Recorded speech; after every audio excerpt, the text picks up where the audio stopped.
আরেকটা হাদিস আপনাদেরকে বলা আমার মূল উদ্দেশ্য ছিল, যে হাদিসের মধ্যে আসছে রাসূল সাল্লাল্লাহু আলাইহি ওয়াসাল্লাম বলেন, এর আগে সাথে আলোচনা করছিলাম না, যে আমাদের সন্তানদেরকে আমরা যারা বিবাহ করাই না, দেরি করাই, মনে করি কি সে তার নিজের পায়ে দাঁড়াক, এরপরে তাকে বিবাহ করাবো, অথবা একটা স্ট্যাটাস হোক, চাকরি হোক, তখন বিয়ে করাবো, অথচ তার বিয়ের বয়স পার হয়ে যেতেছে।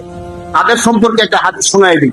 হাদিসের মধ্যে আসছে রাসূল সাল্লাল্লাহু আলাইহি ওয়াসাল্লাম বলেন, মান বুলিদা লাহু ওয়ালাদুন, কোন ব্যক্তির যখন কোন সন্তান জন্মগ্রহণ করে, তখন তার দায়িত্ব হলো ফালইউহসিন ইসমুহু ওয়া আদাবুহু, সে যেন তার একটা সুন্দর নাম রাখে এবং তাকে আদব শিক্ষা দেয়। আদব শিক্ষা দেওয়ার পরে ফাইদা বালাগা ফালইয়াতাজাওয়াজু, যখন সে বালেগ হয়ে যায়, হাদিসের শব্দ একটু শুনেন, আমরা জানা থাকুক, কাজ করি না করি পরেরটা পরের বিষয়। আল্লাহ সুবহানাহু বলতেছেন ফাইদা বালাগা ফালইয়াতাজাওয়াজু, যখন সে বালেগ হয়ে যাবে, অর্থাৎ তার বয়স হয়ে যাবে, তখন সে যেন তাকে কি দিয়ে দেয়, বিবাহ দিয়ে দেয়, বিবাহ করায় দেয়। এখন ফাইন বালাগা ওয়ালাম ইয়াতাজাওয়াজু, যদি কারো সন্তান বালেগ হইল, বিবাহের উপযুক্ত হয়েছে, কিন্তু তাকে কি করাইতেছে না, বিবাহ করাইতেছে না, তার কি হবে? আল্লাহ রাসূল বলেন ফাআসাবা ইসমা, বিবাহ না করানোর কারণে ওই সন্তান কোনো গুনাহের মধ্যে লিপ্ত হয়ে গেছে, যে কোনো গুনাহের মধ্যে লিপ্ত হয়েছে। আল্লাহ রাসূল বলেন ফাইন্নামা ইসমুহু আলা আবিহি, সে যত গুনাহ করবে সমস্ত গুনাহ তার বাবার আমলনামার মধ্যে যাবে। বলেন নাউজুবিল্লাহ। ভাই, নিজের গুনাহ লোকে শেষ করতে পারি না, আবার যদি সন্তানের গুনাহ আমার আমলনামার মধ্যে শরীক করে, অবস্থাটা কি হবে বলেন? নিজেই তো ছোটবেলা থেকে নিয়ে এই পর্যন্ত যারা বাবা হয়েছে, তখন 40-50 বছর, তো 50 বছর পর্যন্ত কত গুনাহ আমাদের আমলনামার মধ্যে আছে। এখন সন্তানকে বিবাহ না করানোর কারণে সন্তানের গুনাহ যদি আমার আমলনামায় আবার অ্যাড হয়, তখন অবস্থাটা কি হবে? সেই হাদিসের মধ্যে আল্লাহ রাসূল এই কথা বলছেন। যার কারণে যখন সন্তান বিবাহের বয়স হবে, তাকে যেন বিবাহ করায় দেওয়া হয়। যদি বিবাহ করায় দেওয়া হয়, তুমি কি চলবে, কি করবে, কি আমি এর আগে বলছিলাম না, একে তো হলো যাকে আপনি আনবেন ঘরের মধ্যে, তার রিজিক কে নিয়ে আসবে? সে নিজেই নিয়ে আসবে। আল্লাহ তার রিজিক তাকে সৃষ্টির বহু আগে দিয়ে রাখছেন। আমার সন্তান নিজেই খাইতে না, বিয়ে করেন, সে আবার খাবে কোত্থেকে? তাকে খাওয়াবে কে ভাই?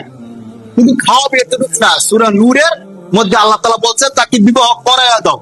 যদি সে ফকির হয়, ইয়াকুনু ফুকারা ইউগনিহিমুল্লাহু মিন ফাদলি, তোমার সন্তান যদি দরিদ্র হয়, তাকে বিবাহ করায় দাও, আমি আল্লাহ দয়া করে তাকে ধনী বানায় দেব। বলে সুবহানাল্লাহ।